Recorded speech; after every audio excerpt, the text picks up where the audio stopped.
প্রত্যেক ক্রন্দনকারীর জন্য ক্রন্দন করা হবে। আজকে যে মাইকে মৃত্যুর ঘোষণা করছে, আগামীকাল হয়তো তার মৃত্যুর ঘোষণা করা হবে। আজ যে লাশ বহন করে নিয়ে যাচ্ছে, আগামীকাল হয়তো তার লাশ বহন করা হবে। ইন্নাল হামদুলিল্লাহ ওয়াসসালাতু ওয়াসসালামু আলা রাসূলিল্লাহ, আম্মা বাদ।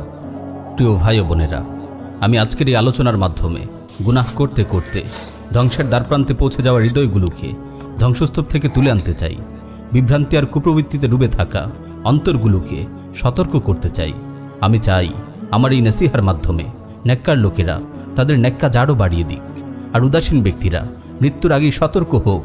কবরে যে আক্ষেপ করার আগে দুনিয়াতেই তাদের বিবেক জাগ্রত হোক।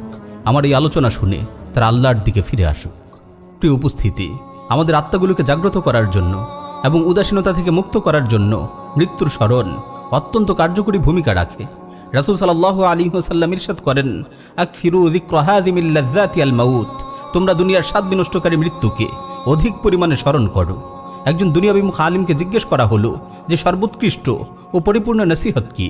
তিনি বললেন, মৃত্যুর স্থানের দিকে তাকানো, মৃত্যুকে সর্বদা স্মরণ রাখা, কবর জিয়ারত করা, জানাজায় উপস্থিত হওয়া, মৃত্যু যন্ত্রণায় ভুগছে এমন কাউকে দেখতে যাওয়া, মৃত্যু যন্ত্রণা নিয়ে চিন্তা করা এবং কেউ মারা যাওয়ার পর তার কথা মনে পড়া।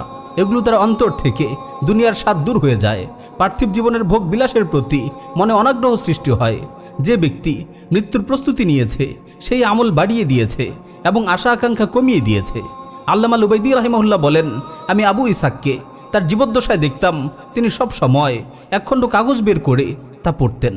যখন তিনি মারা গেলেন তখন আমি দেখলাম সেই কাগজটিতে লেখা আছে, তুমি তোমার আমলকে সুন্দর করো, কারণ তোমার সময় ঘনিয়ে এসেছে। প্রিয় ভাই ও বোনেরা, আমাদের এই জীবন তো খুব দ্রুতই চলে যাচ্ছে, কিন্তু অধিকাংশ মানুষ উদাসীনতার মাঝে ডুবে আছে। প্রতিদিনই পৃথিবীতে কেউ আসে, আবার কেউ পরপারে পাড়ি জমায়। এটাই নিয়ম। প্রতিদিন কত প্রিয়জনকে আমাদের চোখের সামনে বিদায় দেয়া হচ্ছে, অতঃপর জমিন তাদের গিলে ফেলছে। এত কিছু দেখার পরও আমরা গাফেল হয়ে দিন অতিবাহিত করছি। মৃত্যু আসার আগে আমরা কেউই সতর্ক হচ্ছি না। মনে রাখবেন, এই দুনিয়ার জীবন খুবই সংকীর্ণ, সীমাবদ্ধ। নির্দিষ্ট সময় অতিবাহিত হয়ে গেলে তাতে সমাপ্তি আসবেই। ভালো খারাপ সকলেই মৃত্যুর স্বাদ আস্বাদন করবে। সৎকর্মশীল মুত্তাকী ব্যক্তিকে যেমন দুনিয়া থেকে বিদায় নিতে হবে, অসৎকর্মশীল পাপিষ্ঠ ব্যক্তিকেও এই ইহকাল ত্যাগ করতে হবে। বীর মুজাহিদরা যেমন ইন্তেকাল করবে, পিছনে পড়ে থাকা ভীতু কাপুরুষ লোকেরাও দুনিয়া ছেড়ে চলে যাবে।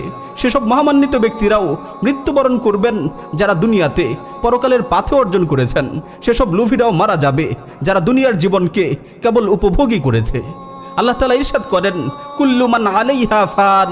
দুনিয়াতে যারা আছে সকলেই ধ্বংসশীল। তিনি আরও বলেন, কুল্লু নাফসিন যায়িকাতুল মাউত। প্রত্যেক প্রাণীকেই মৃত্যুর স্বাদ আস্বাদন করতে হবে। সুতরাং অবশ্যই আপনাকে মৃত্যুবরণ করতে হবে। হ্যাঁ, অবশ্যই মৃত্যুবরণ করতে হবে। এটা এমন এক বাস্তবতা যা থেকে আমরা প্রতিনিয়ত পালিয়ে বেড়াই, অথচ এর থেকে পালায়ন করে আজ পর্যন্ত কেউ বাঁচতে পারেনি। আল্লাহ তাআলা বলেন, ওয়াজাআত সাকরাতুল মাউতি বিল হক যালিকা মা কুনতা মিনহু তাহিদ। আর সত্যিকার অর্থেই মৃত্যু যন্ত্রণা উপস্থিত হবে, আর এর থেকেই তোমরা অব্যাহতি চাইতে। মৃত্যু এমন এক কঠিন বাস্তবতা যার কাছে কোনো প্রতাপশালীর দাপট চলে না। অবাধ্য ব্যক্তির অবাধ্যতা তার কাছে মূল্যহীন। সীমালঙ্ঘনকারীর সীমালঙ্ঘনকে সে কোনো পরোয়া করে না। পৃথিবীতে এমন কিছু নেই যা মৃত্যুকে ঠেকাতে পারে। মৃত্যু এমন এক বাস্তবতা যার সুধা পান করেছে পাপিষ্ঠ সীমালঙ্ঘনকারী এবং সৎকর্মশীল অনুগত ব্যক্তি। এমনকি নবী রাসূলগণও এই পৃথিবী থেকে বিদায় নিয়েছেন। আল্লাহ তাআলা তার নবীকে লক্ষ্য করে বলছেন, ওয়ামা জাআলনা লিবাশারিম মিন ক্বাবলিকাল খুলদ আফা ইম মিত্তা ফাহুমুল খালিদুন। তোমার পূর্বেও আমি কোনো মানুষকে অনন্ত জীবন দেইনি, অতএব তুমি যদি মরে যাও তাহলে তারা কি চিরকাল বেঁচে থাকবে? এই মৃত্যু এমন এক বাস্তবতা যা প্রতিনিয়ত সব জায়গায় সবার কর্ণকুহরে ঘোষণা করে যাচ্ছে, বিবেকের দরজায় কড়া নেড়ে যাচ্ছে এবং প্রত্যেক জীবিত মানুষের কাছে এই বার্তা পাঠাচ্ছে, কুল্লু শাইইন হালিকুন ইল্লা ওয়াজহা। একমাত্র আল্লাহ তাআলার পবিত্র সত্তা ছাড়া সব কিছুই ধ্বংস হয়ে যাবে। মৃত্যুর বাস্তবতা এতটাই কঠিন যে ছোট বড় ধনী গরিব প্রত্যেককেই এর স্বাদ আস্বাদন করতে হবে। কেউ এর থেকে পালায়ন করতে পারবে না। ওই শক্তিশালী বলিষ্ঠ যুবক, প্রতিভাবান মেধাবী তরুণ, ধনী গরিব, ছোট বড়, তোমাদের সকলকেই বলছি, প্রত্যেক ক্রন্দনকারীর জন্য ক্রন্দন করা হবে। আজকে যে মাইকে মৃত্যুর ঘোষণা করছে, আগামীকাল হয়তো তার মৃত্যুর ঘোষণা করা হবে। আজ যে লাশ বহন করে নিয়ে যাচ্ছে, আগামীকাল হয়তো তার লাশ বহন করা হবে। প্রতিটি প্রাণীকেই মৃত্যুর স্বাদ আস্বাদন করতে হবে। এই মৃত্যু থেকে কেউ পলায়ন করতে পারবে না। আল্লাহ তাআলা বলেন, কুল ইন্নাল মাউতাল্লাযী তাফিররুনা মিনহু ফাইন্নাহু মুলাকীকুম সুম্মা তুরাদ্দুনা ইলা আলিমিল গায়বি ওয়াশ শাহাদা ফায়ুনাব্বিউকুম বিমা কুনতুম তা'মালুন। বলো, তোমরা যে মৃত্যু থেকে পালায়ন করতে চাচ্ছ তার সাথে অবশ্যই তোমাদের সাক্ষাৎ হবে। অতঃপর তোমাদেরকে অদৃশ্য দৃশ্যের জ্ঞানী সেই মহান সত্তার কাছে ফিরিয়ে নেওয়া হবে। তখন তোমরা যা কিছু করতে তা তিনি জানিয়ে দিবেন। অন্য আয়াতে আল্লাহ তাআলা আরো বলছেন, আইনামা তাকুনু ইউদরিকুমুল মাউতু ওয়ালাউ কুনতুম ফি বুরুজিম মুশাইয়াদা। তোমরা যেখানেই থাকো না কেন, মৃত্যু তোমাদেরকে পাকড়াও করবেই, যদিও তোমরা সুদৃঢ় দুর্গে অবস্থান করো। হ্যাঁ, অবশ্যই মৃত্যু তোমাদের সাথে সাক্ষাৎ করবে। তোমরা যেখানেই থাকো না কেন, মৃত্যু তোমাদেরকে গ্রাস করবেই। প্রিয় ভাই ও বোনেরা, কেউ যদি উপদেশ গ্রহণ করতে চায়, তবে মৃত্যুই তার জন্য সবচেয়ে বড় উপদেশ। এটি আখিরাতের অনন্ত জীবনের প্রথম ধাপ। তাই যেই মৃত্যুবরণ করে তার কিয়ামত শুরু হয়ে যায়। জনৈক ব্যক্তি বলেন, আমার এক পাপী বন্ধুর মৃত্যুকালে আমি তার শিয়রে বসা ছিলাম। সে দিনের ব্যাপারে অনেক পিছিয়ে ছিল, আল্লাহর কোনো বিধানই পালন করতো না। তো তার মৃত্যুর সময় আমি তাকে জিজ্ঞেস করলাম, এখন কেমন বোধ করছো? সে বলল, আমি অচিরেই জাহান্নামে প্রবেশ করব। অচিরেই আমি জাহান্নামে প্রবেশ করব। আমার সাথে অমুক অমুক ব্যক্তিও জাহান্নামে প্রবেশ করবে। শুনে রাখো, এখনও যদি তুমি আল্লাহর দিকে ফিরে না আসো, তাহলে আমার মতো তুমিও জাহান্নামে প্রবেশ করবে। ولدتك أمك يا ابن آدم باكيا والناس حولك يضحكون سرورا فاعمل لنفسك أن تكون إذا بكوا في يوم موتك ضاحكا مسرورا। হে আদম সন্তান, তোমার মা তোমাকে ক্রন্দনরত অবস্থায় ভূমিষ্ঠ করেছে, আর মানুষেরা তখন তোমার পাশে বসে হেসে হেসে তোমাকে বরণ করেছিল। সুতরাং এমন এক পুণ্যময় জীবন তুমি গঠন করো যে মৃত্যুর সময় তুমি হেসে হেসে এই পৃথিবী থেকে বিদায় নিবে, আর মানুষেরা তোমার পাশে বসে ক্রন্দন করতে থাকবে। প্রিয় ভাই ও বোন, আজ দুনিয়া লোভী ওই সকল ক্ষতিগ্রস্ত লোকেরা কোথায়? কোথায় সেসব প্রতাপশালী ও সীমা লঙ্ঘনকারীরা? তারা চলে গেছে, কিন্তু তাদের সম্পদ নিয়ে যেতে পারেনি। অন্যরা সেগুলো ভাগ করে নিয়েছে। তারা ওই নিকৃষ্ট দুনিয়ার প্রতি ঝুঁকে পড়েছিল। উঁচু উঁচু দালান কোঠা আর সম্মানের আসন পেয়ে সেগুলোকে তারা চিরস্থায়ী ভেবেছিল। অতঃপর যখনই তারা সেগুলোকে নিয়ে সন্তুষ্ট চিত্তে জীবন কাটাচ্ছিল, তখনই মৃত্যু তাদের ধরাশায়ী করে ফেলল। কত জালিম বহুকাল ধরে জুলুম করেছে, সীমা লঙ্ঘন করেছে, নিজ পরিবার পাড়া প্রতিবেশীর কোনো খোঁজ খবর নেয়নি। অবশেষে মৃত্যু এসে তার সকল পাওনা চুকিয়ে দিয়েছে। কোথায় সেই দৃঢ় সংকল্পের অধিকারী মানুষগুলো? মৃত্যু তার আশা আকাঙ্ক্ষা ও সকল দৃঢ় সংকল্পকে ছিন্ন ভিন্ন করে দিয়েছে। এমনকি তার দেহ থেকে সামান্য কাপড়ের টুকরো খুলে নিয়েছে। সুতরাং হে বিচক্ষণ লোকেরা, তোমরা শিক্ষা গ্রহণ করো। যেই লোকটি দুনিয়ার মোহে ধোঁকাগ্রস্ত ছিল, সেও দুনিয়া থেকে বিদায় নিয়েছে। শুধুমাত্র সামান্য একখণ্ড কাফন নিয়ে সে কবরে গিয়েছে। তার যন্ত্রণা শুরু হয়ে গেছে, সুন্দর মুখাবয়ব বিকৃত হয়ে গেছে। হে গাফেল, তোমার মৃত্যু যন্ত্রণার কথা একটু ভাবো। মনে রেখো, অতি শীঘ্রই তোমাকেও পাকড়াও করা হবে। হে উদাসীনতার পথের পথিক, কখন তোমার এই কঠিন হৃদয়ে কোমলতার ছোঁয়া লাগবে? হায়, মৃত্যুর পর তোমার ইচ্ছাগুলো কোথায় যাবে? হায়, মৃত্যুর পর তোমার আশা আকাঙ্ক্ষাগুলোর কি অবস্থা হবে? হে অজ্ঞতায় সন্তুষ্ট হয়ে থাকা নির্বোধ, কখন তুমি দুনিয়াকে আখিরাতের বিনিময়ে বিক্রি করে দেবে? আল্লাহ তার প্রতি রহম করুন যে সতর্ক হয়েছে এবং প্রস্তুতি নিয়েছে। আল্লাহ তার প্রতি রহম করুন যে সতর্ক হয়েছে এবং প্রস্তুতি নিয়েছে। প্রিয় ভাই ও বোন, আজ কোথায় হারিয়ে গেল সেই সব বন্ধু বান্ধবেরা? কোথায় অবস্থান করছে সেই অঢেল সম্পদের অধিকারীরা? কোথায় জীবন নিয়ে সেই দীর্ঘ আশা পোষণকারীরা? তাদের সকলকে কি কবরে রেখে আসা হয়নি? আজ কোথায় সেই রাজপ্রাসাদের আয়েশে জীবনযাপনকারীরা? তাদের সবাইকে কি কবরে দাফন করা হয়নি? হায় আফসোস, যদি তুমি জানতে, যদি তুমি বুঝতে যে কবরে তাদের দিনগুলো কেমন অতিবাহিত হচ্ছে।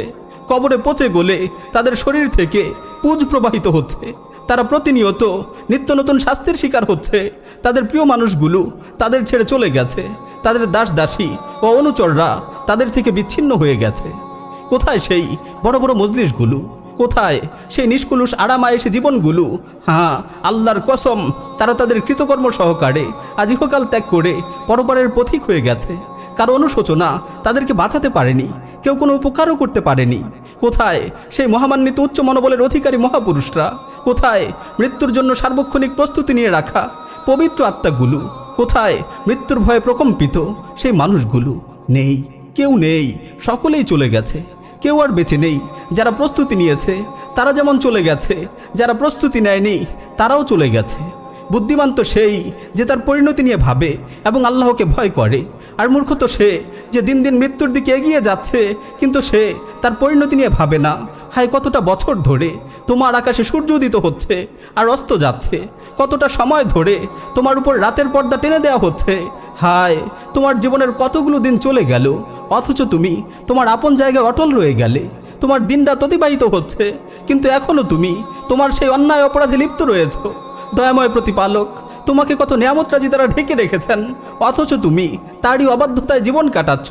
ফেরেশতারা তোমার আমল নামায় পাপ লিখতে লিখতে কতগুলো পৃষ্ঠা যে শেষ করেছে তার কোনো হিসেব কি তোমার আছে?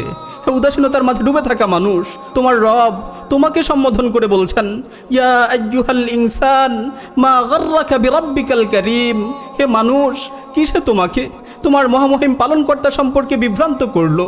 হে মানুষ, কিসে তোমাকে তোমার মহামহিম পালনকর্তা সম্পর্কে বিভ্রান্ত করলো? হে গাফিল, মৃত্যু তোমাকে বহুবার সতর্ক করেছে, কখনো তোমার আত্মীয় স্বজনের মৃত্যুর মাধ্যমে, কখনো তোমার বন্ধু বান্ধব পাড়া প্রতিবেশীর মৃত্যুর মাধ্যমে, অথচ তুমি তা দেখেও সতর্ক হওনি। তুমি সব সময়ের মতো হেলায় খেলায় মেতে রইলে। হে গাফিল, তুমি মৃত্যু যন্ত্রণার কথা ভাবো, তোমাকে যখন কবরে নামানো হবে সেই দৃশ্যটি চিন্তা করো, প্রিয়জনদের থেকে চির বিদায় নেওয়ার বিষয়টি ভাবো। আমার দুঃখ হয় সেসব জবানের জন্য যে জবানগুলো খারাপ কথা বলে, এমন বাক্য উচ্চারণ করে যেগুলো দ্বারা গুনাহ ছাড়া তার আমল নামায় আর কিছুই লেখা হয় না। হে আল্লাহর বান্দা, কিভাবে তুমি আল্লাহ রাব্বুল আলামিনের সেই কথাটিকে ভুলে গেলে? তিনিই তো বলেছেন, আল ইয়াউমা নাখতিমু আলা আফওয়াহিহিম, আজ আমি তাদের মুখে মোহর এঁটে দেব। আফসোস সেসব হস্তগুলোর জন্য যেগুলো হারামের দিকেই প্রসারিত হয়। হে আল্লাহর বান্দা, কিভাবে তুমি আল্লাহ তাআলার সেই কথাটি থেকে গাফেল হয়ে রইলে? আল্লাহ তাআলা কি বলেননি, ওয়া তুকাল্লিমুনা আইদিহিম, আজ তাদের হাত আমার সাথে কথা বলবে। আফসোস সেসব পাগুলোর জন্য যেগুলো অন্যায়ের দিকে ধাবিত হয়। হে আল্লাহর বান্দা, কিভাবে তুমি আল্লাহর সেই বাণীটিকে ভুলে রইলে? তিনিই তো বলেছেন, ওয়া তাশহাদু আরজুলুহুম, আর তাদের পাগুলো আজ সাক্ষ্য দেবে। আমার দুঃখ হয় সেই সব দেহগুলোর জন্য যেগুলো হারাম ভক্ষণ করে বেড়ে উঠেছে।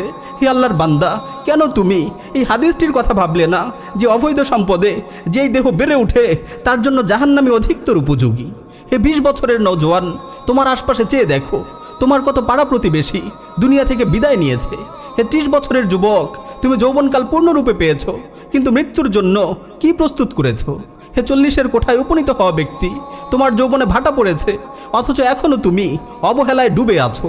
হে 50-এর কোঠায় উপনীত হওয়া লোক, তুমি ফসল বুনেছো, আজ তা পেকে গেছে। তুমি অর্ধশত বছর অতিক্রম করে ফেলেছো, অথচ তুমি তোমার নিজের সাথেই ইনসাফ করনি। হে 60-এর কোঠায় উপনীত হওয়া বৃদ্ধ, তোমাকে হিসাবের দিকে আহ্বান করা হচ্ছে, কারণ তুমি এখন মৃত্যুর সাথে লড়াই করছো।